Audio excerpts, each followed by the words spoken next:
She's going to be teaching you this morning on Sabbath, so you can go ahead and open your packets to that first place where you will find you can take some notes, and there's some key verses of the scripture at the bottom.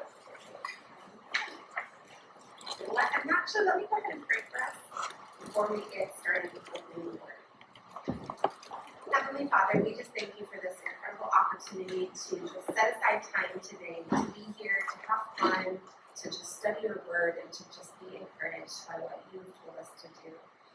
Lord, we just lift today up. We pray that it is a blessing to everyone attending, and that you would just speak like only you can in this moment. In Jesus' name, amen.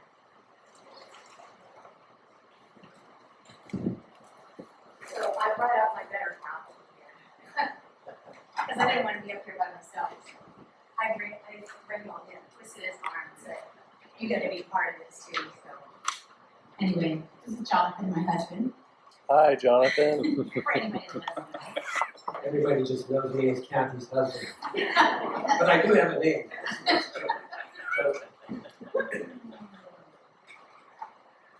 So,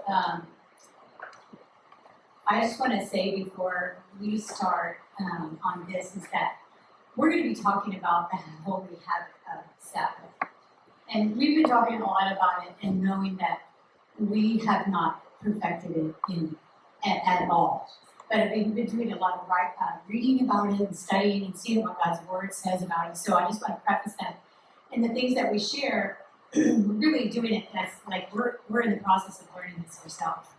So, and so I'm hoping that some of the things that we learn we can pass on to you, and maybe we can encourage each other to learn to incorporate the holy habit of Sabbath into our marriages. That it is so important. I have written some things down. Why is it important? And the number one reason would be is because God commands it. And we see that right off the get-go in Genesis, in the book of Genesis. It's very clear that God showed us an example by how he rested after 6 days of work. He rested for a day. And so he was showing us this is important to him. And then he also commanded it as well. And we see it in Deuteronomy. We see it in Hebrews. We see it throughout the scripture from Genesis all the way through to Revelation. The idea of Sabbath is not just a one-off thing. It's like this is really important to God. So the number one reason is because God commands it. Another reason why the Sabbath and having Sabbath in our personal lives and with our spouses is because God designed us to thrive in this way, in this working and resting rhythm. So we work for 6 days and then we have a day of rest. It's not just a random command. It's how he made the universe, and it's how he designed our bodies to function, our minds, our souls, our spiritual well-being. It is something that is important to God. He built it into our DNA. You know, I was thinking about this, I thought, God knows how we are intricately made. He knows how everything works in our body and how important rest is. So it's not just for us physically, it's for us spiritually and mentally and emotionally. So we are actually wired to have Sabbath. And the word Sabbath, as we're going to talk about that, simply means stop. Sabbath means stop. So when you think about that, it's like, oh man, that's pretty clear. When we start to ignore or try to subvert the practice of Sabbath, I think we're just really damaging ourselves. It's kind of like I'm going to eat McDonald's for the next 10 years and see how that does for me. It's not going to work out very well because our bodies it's like eating crappy food. I mean, God designed our bodies to have rest, and he commanded it. So the problem is that we don't live in a world or a culture that observes the importance of Sabbath. I think we all know that we live in a non-stop world. The values of our culture, they don't value this rhythm of working and resting. And so we have one end of the spectrum where people are workaholics, and we have another end of the spectrum where people are like, oh, I don't have to do anything, everybody will take care of me. And no, that's not the way God intended it to be. I think if you think about the amount of depression and anxiety and the increase in suicides in our culture today, it's pretty staggering. I had read this one statistic said in the year 2020, the amount of people on anti-anxiety medicine increased by 24%. That's in 1 year. In 2022, it says at least 1 in 10 prescriptions filled in 43 states, I don't know why 43, not 50, but anyway, it says that 1 in 10 of the prescriptions filled in 43 states were for depression and anxiety medicines. And there's this quote from this guy named A.J. Swoboda. He wrote a book called Subversive Sabbath, The Power of Rest in a Non-Stop World. Says this about our culture. And I'm like, wow, that's pretty powerful and scary. It's this: we have become the most emotionally exhausted, psychologically overwhelmed, spiritually malnourished people in history. And I'm like, wow, that's pretty, that's not a very good comment on our society today, but I think he's right. And it really makes you wonder how much of it is because we have this disordered relationship with working and resting. I don't know. And number 3, the Sabbath also gives us a clear expectation of our time. So when we make Sabbath a rhythm for our life, we know that we can do the work that needs to be done throughout the week, and we're going to have this day of rest. We know that it's coming. But we can look with anticipation for that day, because we know that we're going to have that day, so we can stop, we can rest, we can slow down, we can be still, do less, and also remember and enjoy what God has given to us and what He has done for us with a heart of thanksgiving. I love what we find in Deuteronomy 5.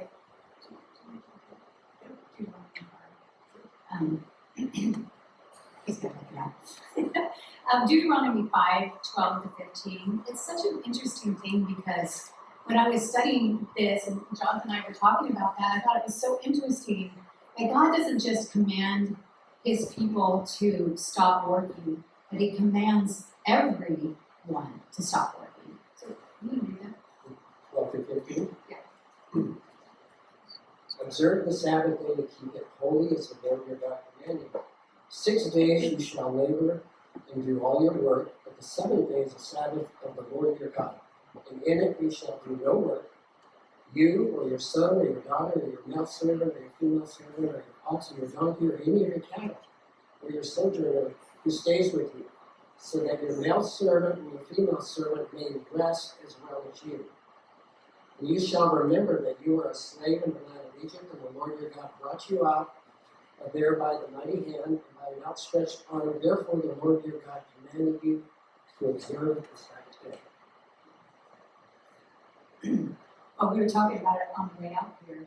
Just the idea that God is commanding everyone to stop, not just the people. Yeah, he talked about even the animals, and we thought about that, and I thought, if your animals aren't at rest, or your servants aren't at rest, that means you're not really at rest either. And I was kind of thinking about that, and even if me and Kathy decided to take a Sabbath day, if there's something that's some kind of turmoil in her life, if there's something that's affecting her, if she's not resting, it's going to affect my ability to rest. So that's part of that walking together in a marriage and as friends, encouraging each other to rest, and also exploring reasons why, you might not be at rest, or maybe there's stress or something going on that we need to bring to the Lord. Exactly. So we see the importance of not just one person or two people, but everyone in the household, including, and it talks about servants, and then it says to remember that God is taking them out of Exodus, it talks about Exodus and how God brought them out of Egypt. I was thinking of that. It's like, yes, it's a day of remembrance. It's not just a day to stop doing work, but it's also a day of remembering what God has done in our lives and who He is. And so it becomes a day of worship as well. So it gives us this balance and health, I think, in our marriages. And it reminded me also, as I was studying this, of how Jesus said in Matthew 11, 28 to 29, He says, "Come to me, all you who are weary and burdened, and I will give you rest. Take my yoke upon you and learn from me, for I am gentle and humble in heart, and you will find rest for your souls." We see this repeated idea of rest. We see it all the way through the scriptures. It is so important. And then when we think about Jesus and what He has done and the rest that He gives us, that we have in Him, He rescues us with His life and His death and His resurrection, and He gives us new eyes to see the Sabbath as a gift. And it's good, and it's life-giving to us. I know that some of you are probably familiar with John Mark Comer. He has some great resources to help build the practice of Sabbath in our lives. I like what he does. He breaks down he breaks it down into 4 practices. And I'm like, okay, I can remember 4 things, I think. But it's stop, rest, delight, and worship. And I thought that it was, just, and he gives a little bit more. I'm just going to give a little bit more of what he says about each one of those. And with the word stop, obviously we know the word Sabbath means to stop. And in Genesis, he says God worked for 6 days, but then He rested on the 7th. By doing this, He built a rhythm into the fabric of creation. And when we live in alignment with this ancient rhythm, we find peace in our lives. We find joy, but when we find it, we fracture our souls. And so that first word is stop.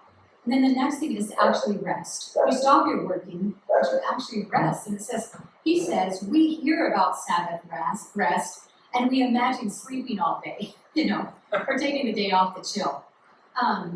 But Sabbath rest is a form. I thought this was interesting when he said Sabbath rest is a form of resistance. There are powerful forces, both external and internal, that war against our Sabbath spirituality. So to Sabbath will require that we resist. So just think about that, what it is that you are going to need to, when you're in your resting, it takes a resistance. Because there's other things pressing in that need to be done. And so we have to remember that, no, this is a day that God has asked us to set aside. I'm going to walk in obedience in this area in my life. So the next one that John Mark Comer lists is delight. And he says Sabbath is not a burdensome day for dour religious activity, but a life-giving day of delight. He calls it a weekly party. It's a full day set aside to celebrate our life with God in this world, in His world. And it's designed to be done in community, not alone. So there's few things are more provocative in the modern world than communities of joy. And I think there is so much truth. It's not common. And I think it's what everyone wants because God built it in us to desire that and need that.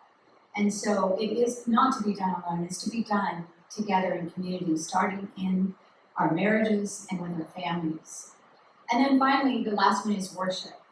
And John Mark Comer says, Sabbath isn't just a day to stop, rest, and throw a feast in the community. Ultimately, it is a holy day, set apart for and dedicated to God Himself. Early Christians call it the Lord's Day. It's a weekly day of worship by which we cultivate a spirit of worship all week long. And that was the thing that was really challenging to me and helping me to see, that there is a purpose in this. The purpose is stopping and resting and delighting and worshiping for the rest of the week so that is carried with me throughout the week. So we were talking about it like we need to be more intentional. We want to be more intentional in developing that in our weekly rhythm of life. Yeah, Psalm 46:10 is a verse we all, I think, are familiar with. It says, "Be still and know that I am God." And I was thinking about that. Well, can't I know that He's God without being still? When I thought about that, why can't I just do that during the week? But the thing is, there's competing idols throughout the week. They're coming after us, trying to steal our attention away, make us worry, make us tense, take our eyes off God all week long. I mean, really, it's you guys know, the gals, it's a war out there, competing with us constantly. And what God is saying is, I want you to be completely still and know that I'm God. And something I was thinking about is, why don't I like to do that? And I thought, well, the first thing that comes to mind is you always have so many things you want to do. You have a list of things to do. I also thought about it too, and I thought, well, maybe there's other reasons too. Maybe coming into the presence of God necessarily isn't as easy as we like to think it is. Because as we do that, we begin to reflect. We start to think about the previous week. We start to think about choices that we've made. We think about attitudes we've had. People maybe we've offended at work or whatever. And those things aren't pleasant things that we like to think about. It's like, I'd rather just leave that behind and not think about it at all. So the thing is, God says, Jesus says in Matthew 5, He says, when you come before my throne, if there's a relationship that's not right, you need to take care of that and then come back. And sometimes I thought about that and I thought, well, what if my wife even has an issue with me, which I know she's a sweet lady. But I'll tell you, she's gotten angry at me over the years. And it's like, God wants these things to be dealt with on that Sabbath day. If you come before His throne, you might be made aware of things that aren't going to be very pleasant. And God says, deal with that. Bring that before my throne room of grace. Why is that? Because if Kathy has an issue with me, or I have an issue with her, or other people, whatever it is, it's going to affect my ability to worship. God wants my whole heart. He doesn't want anything competing with my heart like it's been happening all week long. And especially if there's something going on with my marriage, or something going on with my life. Deal with that. Bring that to God's throne. And that way we can really worship Him in the fullest sense of worship on that Sabbath day. Yeah, and God knows that we're made this way. It's like, I have to remind myself often that God knows how I'm made. He knows, He sees, and He understands how my heart works. And so it's why it's so important. I think this is why He makes it very clear this is important in our lives. And I think one of the reasons that you're exactly right, that we don't want to sometimes have that time of rest where we're still and quiet, because we don't really deep down inside want to see or think about what's really underneath some of the stuff. And we have to talk about it. We have to be honest about it. So it is something that you have to resist. I think it's because we want to have this tendency to keep busy so that we don't have that time. I was thinking about time being the most, really it is the most important commodity that we have, I think. Yeah, in our world it's become one of the most used up and wasted times, wasted commodity. It's used up by work, it's used up, honestly, it can be used up by ministry, rather than stopping and being before the Lord. Ministry can sometimes be that. Sports events and even family stuff, I think, can sometimes take up time that we can keep ourselves busy with. And if we're not being careful and intentional as God intended it to be. And the busier we get, I feel like the less boundaries we're going to set for personal worship. We have a tendency to do that. And enjoying and in delighting in what God has given us, what God has done for us. So the stopping is a powerful thing. And it's not just a day off. It is with purpose. I'm stopping, we're stopping the things that we normally do, and we're taking this day particularly to be aware of what God has done in our lives and thankful to Him and worship Him in response. So it's really vitally important, I think, that we make Sabbath a priority for ourselves and our spouses. It's a gift, really, that God has given us. He wants us to enjoy it. He created us. He knows how we're made, and He knows what is good for us. And so much that He commanded us to do it. So there were some 5 practical things that I had written down that I think that might be helpful in just starting. We're trying to learn to start in making this a rhythm of our lives. And number 1 is to put it on your calendar. So schedule it. I think some people say like, "Oh, I don't have time," and I find it so interesting when people say they don't have time or they don't have time to spend time in the Word or in prayer. When they tell me that, and yet I also know that they have spent 4 hours watching shows on Netflix, it makes me wonder, I don't know if that's true that you don't have time. It is a priority. You have to schedule it, and you need to make it a number 1 important thing in your life. And the thing is our priorities change when we become distracted. We get distracted by the things that have to be done. So that's why you have to put it on your calendar, and you have to schedule that time to rest. And don't skip it. Like, this is what we do on this day. And so talk to each other, sync your calendars, keep your date, and good habits will come over time. Number 2 is to plan and prepare for it. So it isn't just going to happen. There has to be planning and preparation.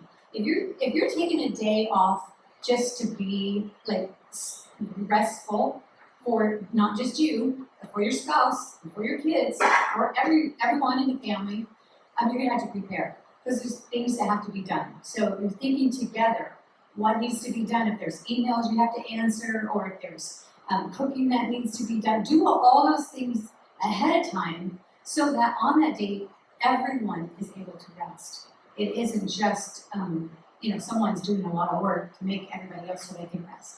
It has to be something that you do together and you plan together.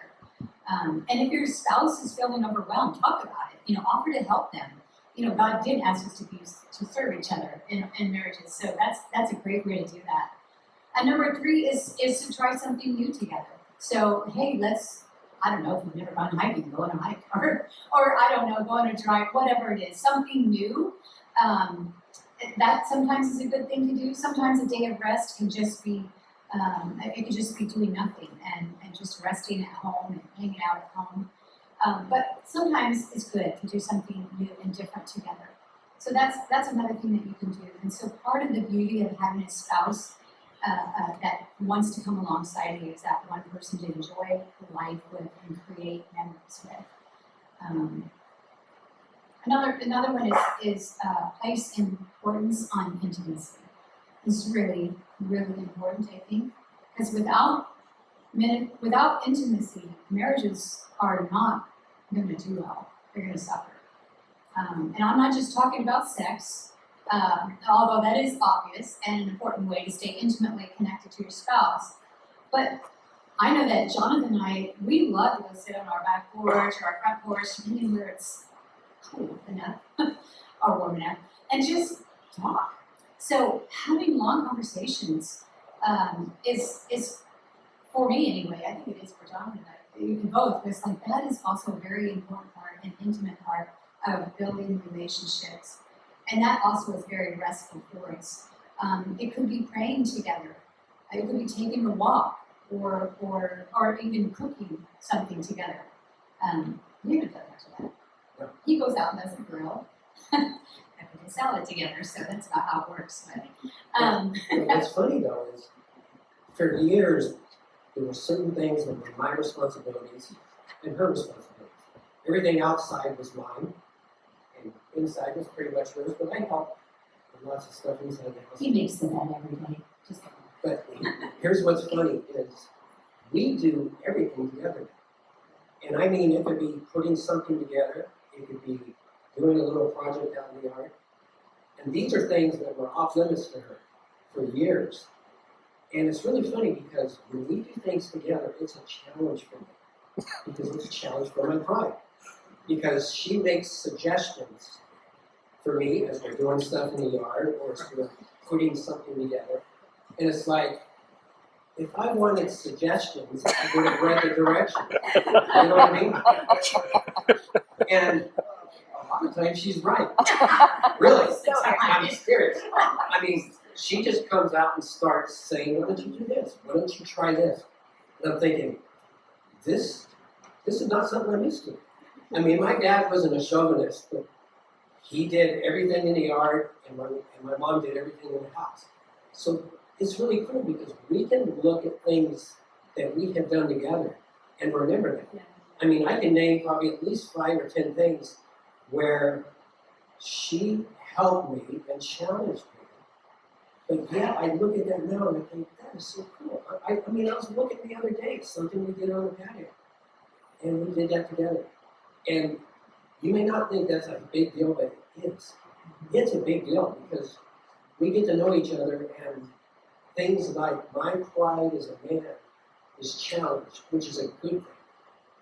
Because she has lots of good suggestions, and it's funny when you have your wife begin to tell you how to do something that this is man's work thing. And she's right. You know, and I'm thinking, I'm glad I listened to her. And Not always. yeah, but it's cool. It's melded, it's helped mold us in ways that I would have never dreamed. I wish we'd done it more in the earlier years. I really do. Yeah, so doing creative things together, I mean, and even building a fence. Remember that day we built together and it was 110 degrees outside or something. Yeah. But we'll always think of it. But you know, that's not work. That's working on the Sabbath. So don't take that as an example. It was a creative thing that we did together. It was very fun, and we laughed and we got through a few tools, but we got done. So I think the last thing I have here is enjoy it. So it should be something that you're enjoying doing together. And I sometimes feel guilty for resting, but we shouldn't because God has designed us to have that time of rest. So remember that it's commanded. It's commanded that we find a day of rest, that we create that time, that we schedule it out, and honestly, it's honoring to God.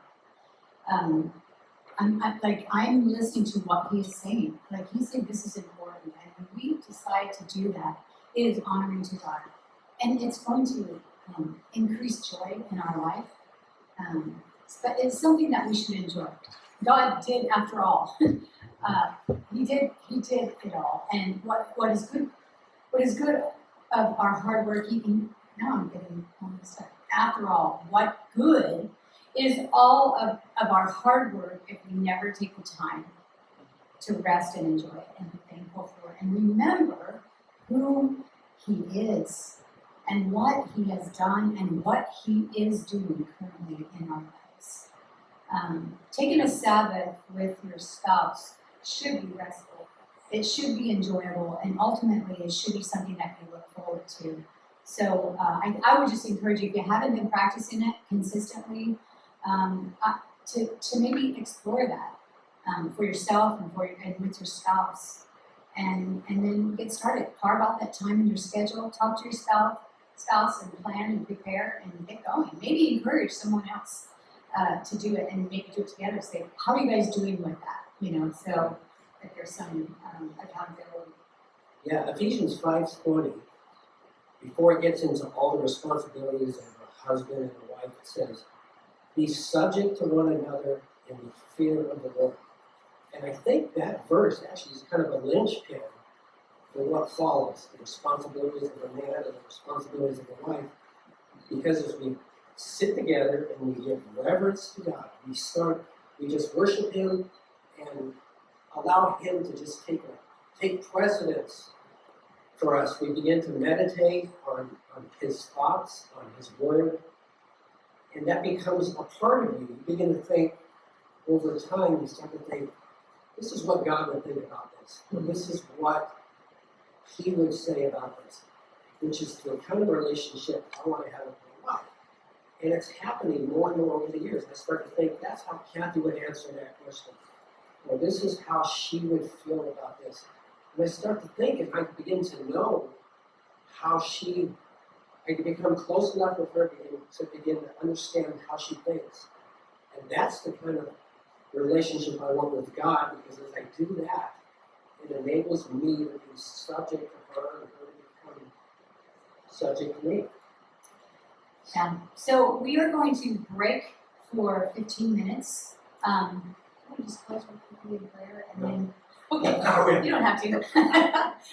No, I'm just kidding. So and then Jonathan's just going to close in prayer, and then we're going to go out. You guys can find a place to sit. There's some questions in your booklet on Sabbath. Leslie, am I forgetting something? No, okay. And that it's 15 minutes. So if you would pay attention to the time that you leave, and then be back here at, what's the time? Is it 10:55. at 11? 11:05. Yeah, or 11:05. Okay. All right, just great. Lord, thank you for this beautiful day and this beautiful place.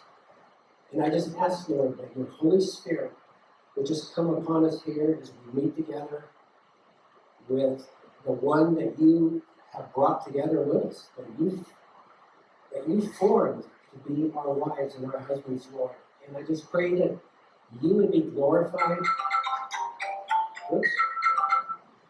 Be glorified today, that you would instruct us, that you would humble us where we need to be humbled, Lord. And Lord, that just talk to us today, Lord, and give us ears to hear what you would say to us through these teachings, Lord, and the fellowship we have with one another. We ask these things in your name, Jesus. Amen.